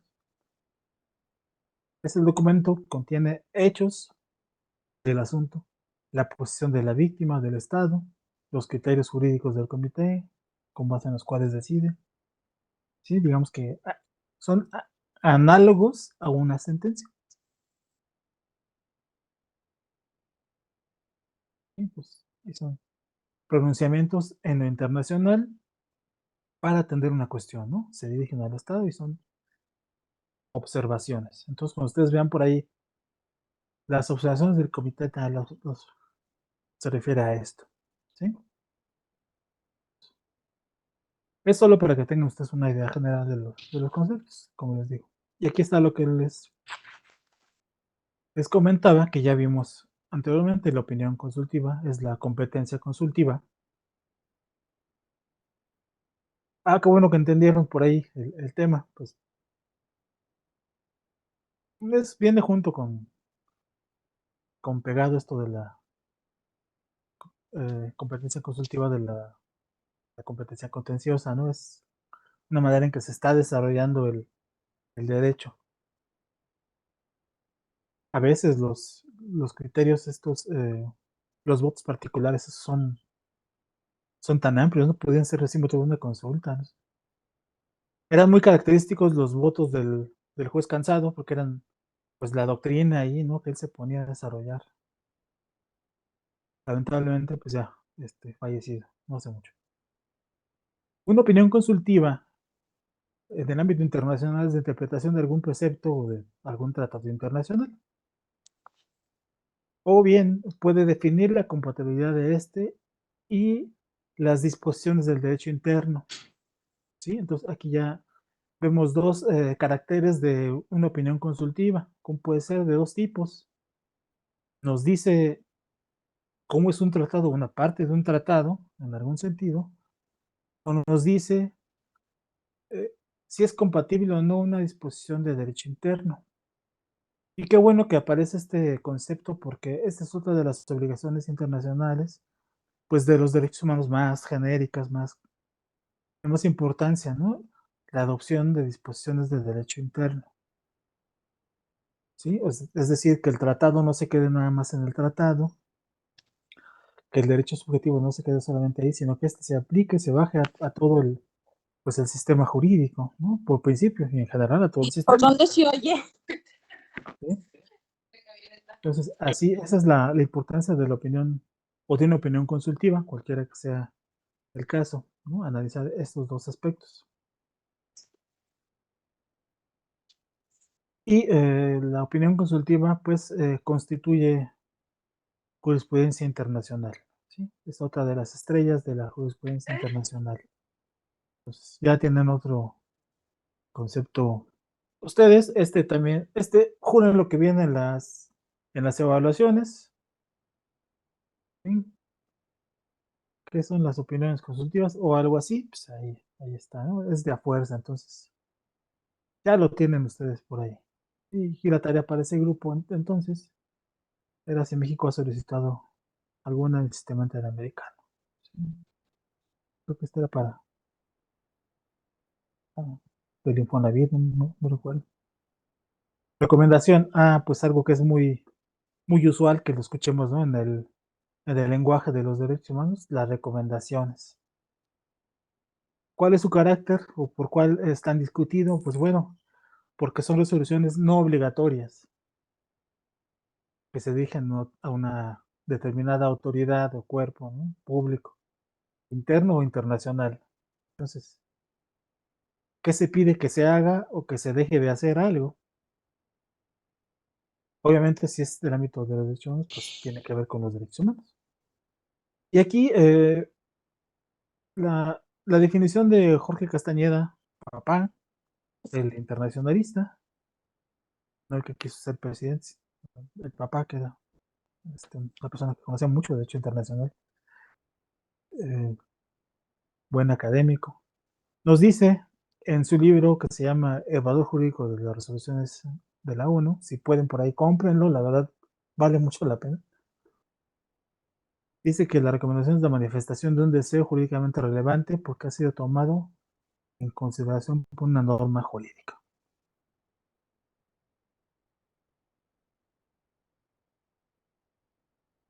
Y aquí les ponía el ejemplo, me refiero a la Carta de la OEA, por la cual se pueden emitir recomendaciones, ¿no? Pero bueno, uno de los ejemplos más conocidos por todos nosotros son las recomendaciones de los ombudsman, por ejemplo, ¿no? Que es de los elementos más comunes que se están emitiendo recomendaciones para determinar o no la vulneración de los derechos humanos contra una persona, una colectividad, etc. Entonces, la recomendación clave, ¿no? En materia de derechos humanos. Reglamento, bueno, aquí les decía que está en el ámbito del acceso a la información, ¿no? Porque de ahí deben criterios para el acceso a la información y la protección de datos, ¿no? De reglamentos o normas generales. Dentro o no. En materia de derechos humanos, pues reglamento, pues tenemos que va a regir, ¿no? Algunos de los cosas más importantes, ¿no? Reglamento de la Comisión Interamericana, etc., ¿no? Norma general de aplicación interna en la vida de un órgano o organismo internacional.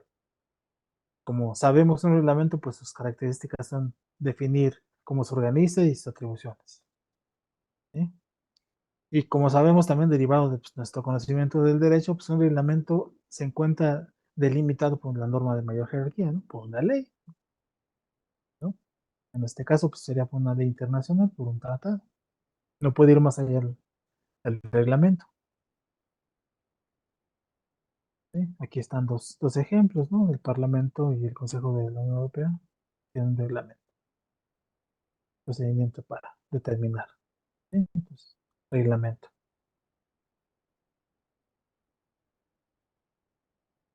Sabemos, ¿no? Que también existe el término de reglamentaria cuando se busca que una ley defina en el ámbito del derecho interno, pues alguna actividad de un órgano, ¿no? O algo así, va a ser uso de una ley reglamentaria para pormenorizar las atribuciones de determinado órgano. Otro, otro ejemplo del reglamento, ¿no? Relator o grupo de trabajo. Parte de los procedimientos especiales o mandatos, así también se les conoce, ¿no?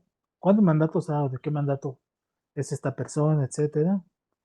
Es un experto o grupo de expertos nombrados por el Consejo de Derechos Humanos de la ONU. Sí, este es un material que se utilizó, les digo, para o que utilizo luego para clases así con servidores públicos, y pues se los hago llegar, sí, aunque digo, ahí está la fuente, ¿no? Es del INAI, es parte del glosario, pero sí, si le sirve, pues adelante. Dice aquí, nombrados por el Consejo de Derechos Humanos, regularmente a instancias de un órgano como la Asamblea General. La Asamblea General pues siempre se está preocupando por desarrollar, ¿no?, por algunos temas de actualidad, entonces lo que hace es pues, nombra o pide que un mandato se dedique a tal o cual cosa que se cree, determina, ¿no? De qué va a ir un mandato para hacer frente a una situación concreta determinada, ¿no? Entonces, ahí están el origen de los procedimientos especiales,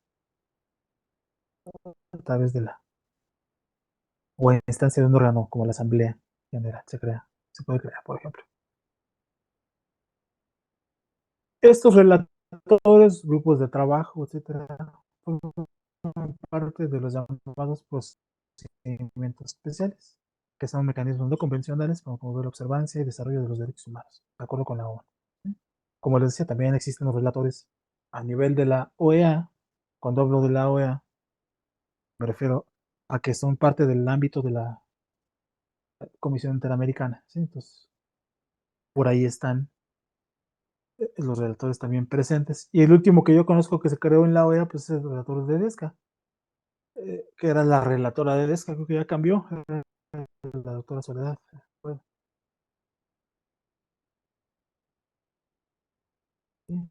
entonces, son mecanismos no convencionales, estos mandatos. Examinan, supervisan y prestan asesoramiento, ¿no? También son importantes porque dan asesoría, informan públicamente, ¿no? Esta obligación de informar, pues también no solamente compete a los estados, sino a los mandatos internacionales, de manera genérica, dar cuenta de la situación de los derechos humanos en países o territorios específicos, ¿sí? Entonces, ahí están los mandatos, ¿no? Mandatos temáticos. En la clase subsecuente vamos a ver cuáles son todos esos mandatos para que ustedes tengan idea, si es que no los conocen ya, ¿no? Pues por ahí va esta cuestión. Y, en ocasiones también pueden dar respuesta a denuncias, emitir informes, etcétera, ¿sí? Es bien importante la labor de estos mandatos internacionales, ¿sí? Y aquí la pregunta para ese grupo era cuántos hay en la ONU y cuántos hay en la OEA, cuál es el último, ¿no? Y aquí les daba la respuesta.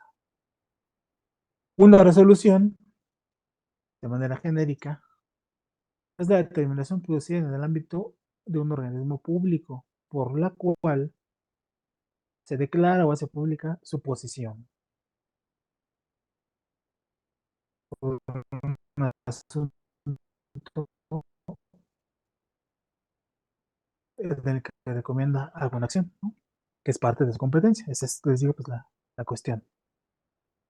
También una resolución, pues es algo muy cotidiano de los organismos internacionales, ¿no?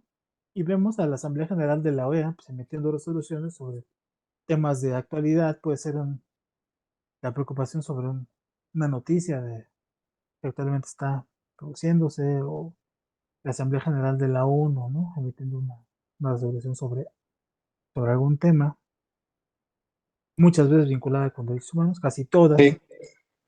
Sí, pero es parte de su vida cotidiana. El término resolución es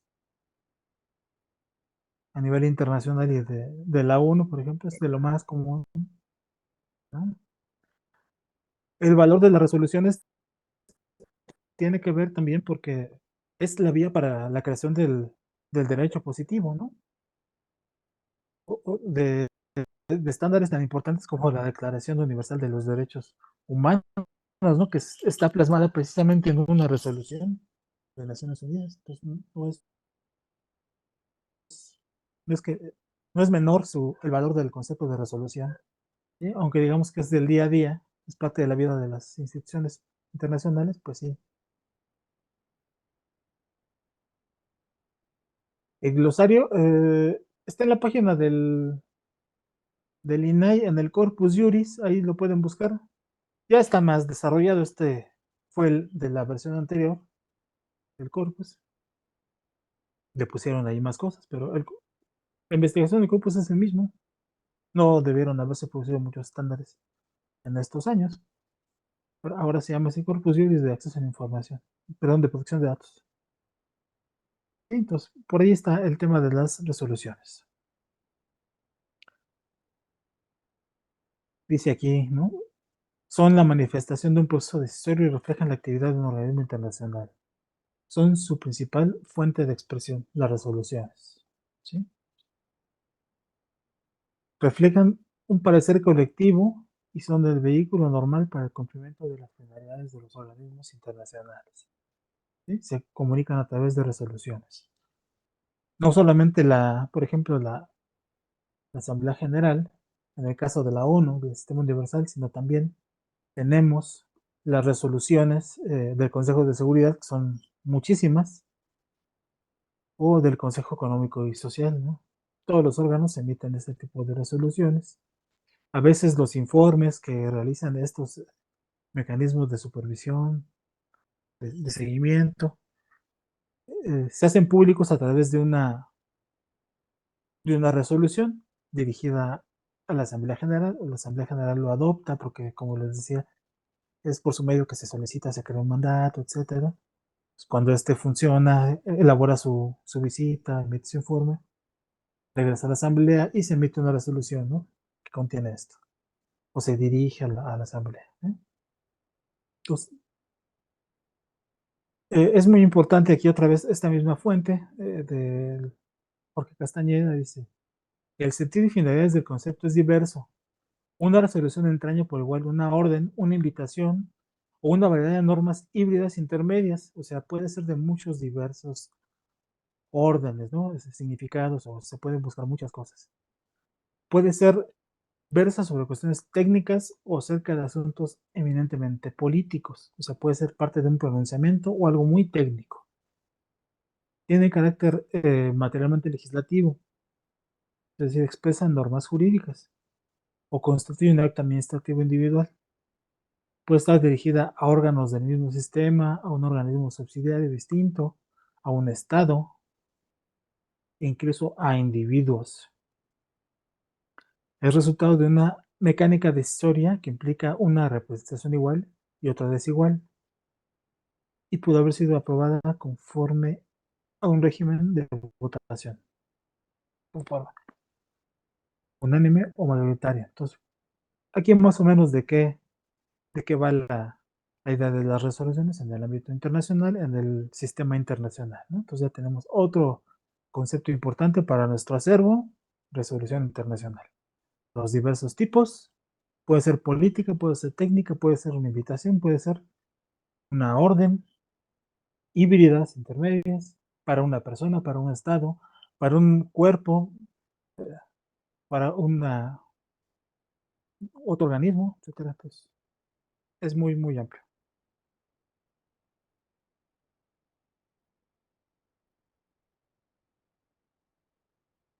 Aquí esta parte decía que también constituyen la doctrina del derecho público, ¿no? ¿Se acuerdan de lo que les comentaba de los animales? Bueno, esta es una resolución de la UNESCO, por ejemplo, pero a nivel de la ONU, pues hay muchos. Si ustedes quisieran conocer cómo está avanzando este tema de la resolución, y qué asuntos están siendo de preocupación, pues pueden consultar los anuarios de la ONU. Ahí van a ver día con día cómo se están resolviendo los temas, ¿no? Los asuntos. O pueden ir directamente a la página para que vean la última resolución y de qué está resolviendo. Muchas son en temas de derechos humanos, por supuesto, ¿no? Y forma parte del sistema internacional, solamente que no es la parte jurisdiccional, exactamente, ¿no? Pero todo es parte de un conjunto de mecanismos para hacer efectivos los derechos. Pues, ahí sí, por eso el valor de la resolución internacional. Sentencia internacional, decisión vinculante emanada de un tribunal, corte u órgano jurisdiccional internacional a resolver un litigio. ¿Qué contiene esta sentencia? Pues es muy cercano a nosotros, ¿no? El término sentencia. Contiene los hechos del asunto, la posición de las partes, los criterios del tribunal, las conclusiones y puntos resolutivos a los que llegó este órgano de decisión. Sigue aquí esta propuesta de definición. Los criterios contenidos en los razonamientos del tribunal plasmados en la sentencia forman parte de la jurisprudencia internacional. Esta sí, con todas las de la ley, ¿no? Son la jurisprudencia internacional. Sirve de apoyo para resolver a nivel internacional y doméstico asuntos similares. Como les decía, pues si no atañe necesariamente al Estado, sí puede ser o tiene la jurisprudencia internacional, pues esta virtud de ser un criterio orientador. Nos puede ayudar, ¿no? Para resolver para ver cómo se están resolviendo los asuntos similares en otros lados, ¿no? Sabemos de los usos de la jurisprudencia a nivel interno, ¿no? Eso nos sirve muchísimo para orientar una decisión, para argumentar un asunto. Tratado internacional, y es el último punto, pues es un acuerdo de estados de género de relaciones jurídicas. ¿Sí? Ya lo vimos, pues una de las fuentes del derecho, y ya habíamos visto lo que dice el estatuto de la Corte Internacional de Justicia en su artículo 1, como se los menciona.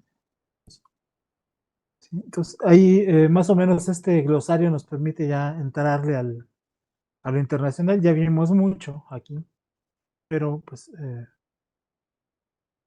sí conviene tener estos criterios, ¿no? Ahí a la mano, acercarnos a ellos,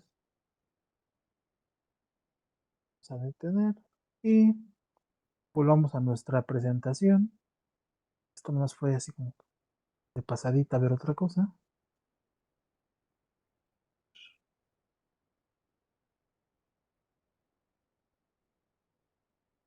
Bueno, hablando de tratados,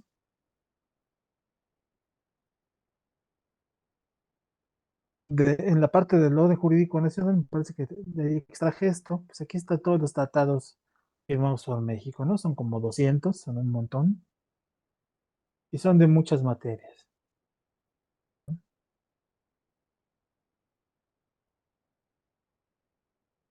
Un día que tengan tiempo, pues sí, échenle un ojito para que vean todas las materias que abarcan los tratados, muchas del ámbito de los derechos humanos, ¿no? O relacionados, ¿no?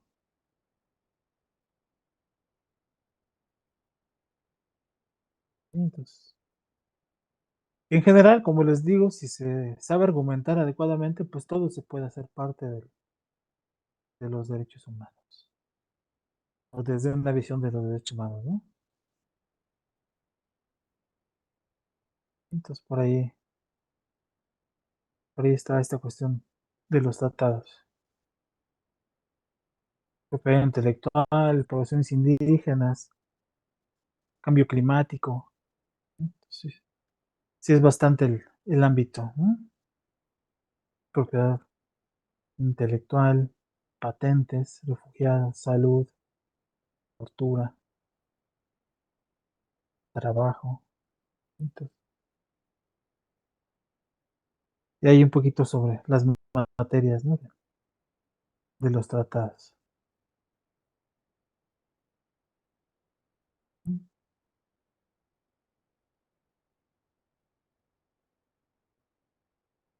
Pues volviendo ya después de este periplón,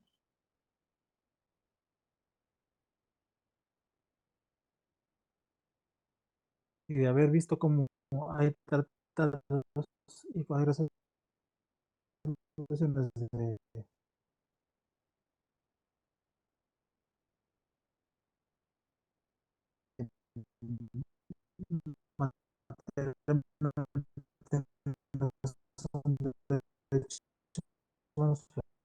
tratan temas de derechos humanos, ¿no? Son por ejemplo, las de la Corte Internacional de Justicia.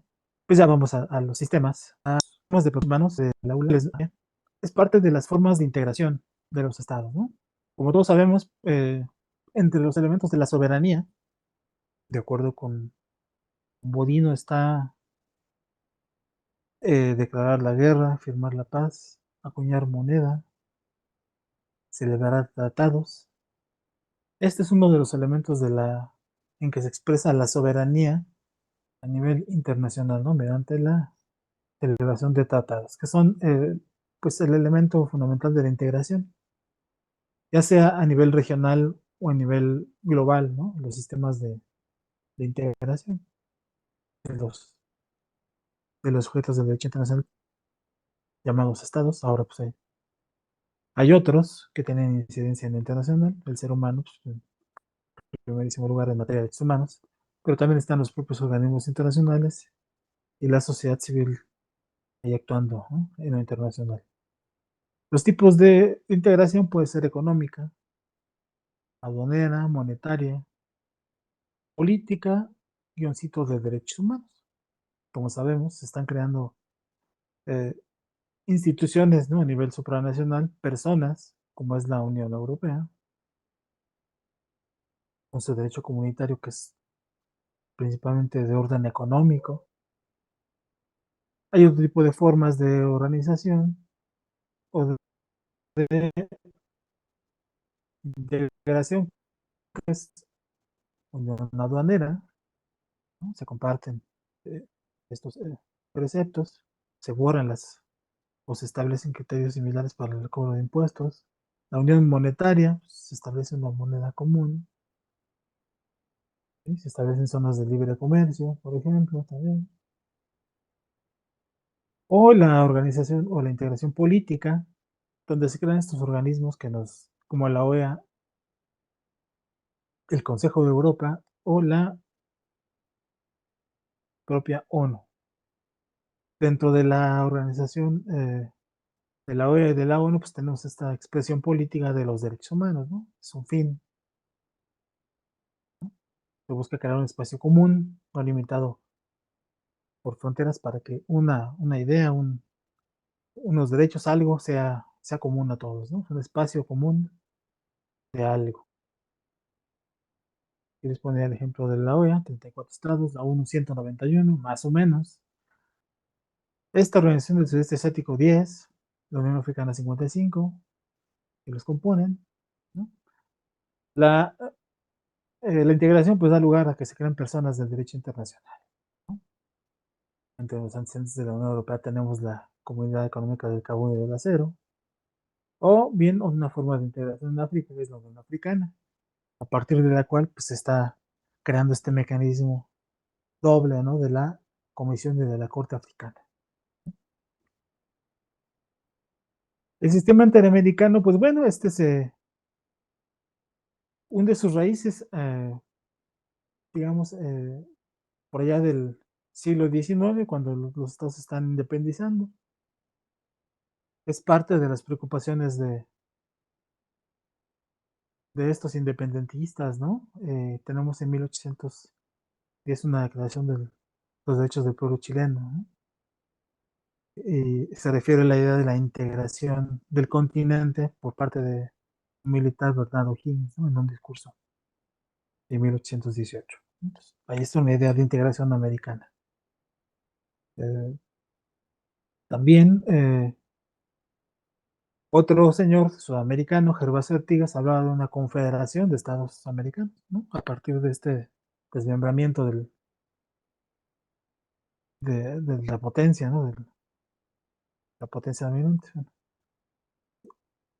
En Colombia, también en ese año, 1818, Bolívar, el libertador, pues va a expresar, ¿no? Una carta que dirige al gobernador de Buenos Aires de su preocupación o su idea de una unidad de estados americanos, ¿no? Que daría pie pues, a esta unión, ¿no? A una asamblea de plenipotenciarios, ¿no? En 1826, el Congreso de Panamá va a buscar, ¿no? Cómo se van a establecer medidas para que se creen una defensa común, y se va a señalar Tacubaya en la Ciudad de México para la firma de un protocolo eh, para llevar a cabo el Congreso de Confederación, ¿no? esta idea de unirse los estados americanos disgregados en una confederación, pues está presente, ¿no? México decide abandonar esa idea en 1840. Más cercano a este camino de la construcción de la OEA, pues están otros congresos en Lima, 47, 74, 77, que hablan de la unificación del derecho internacional privado. Habrá otras conferencias jurídicas en el 88 y conferencias panamericanas en el 89. Un antecedente así de integración político pues muy cercano a la OEA es la Unión Panamericana de 1890. ¿Sí?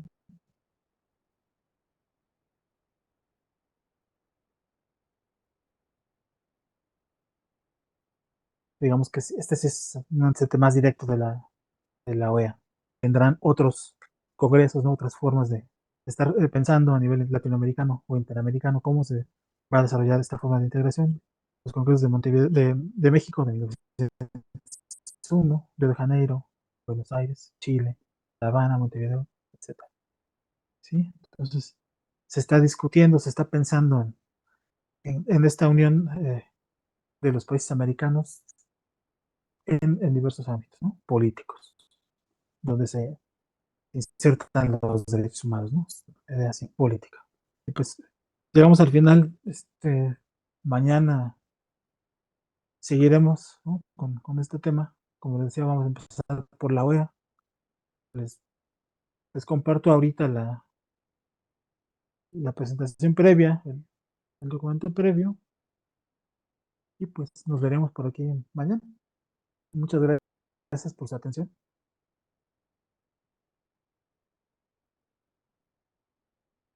Gracias a usted. Muchas Buenas gracias, profesor, y gracias a todos por su asistencia. Nos vemos el día de mañana. Gracias, buenas noches.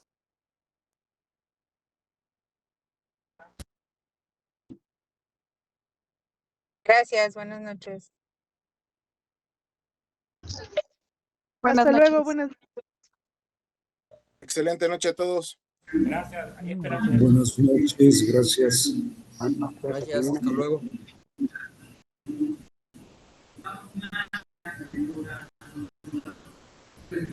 ¿Cuándo debería iniciar el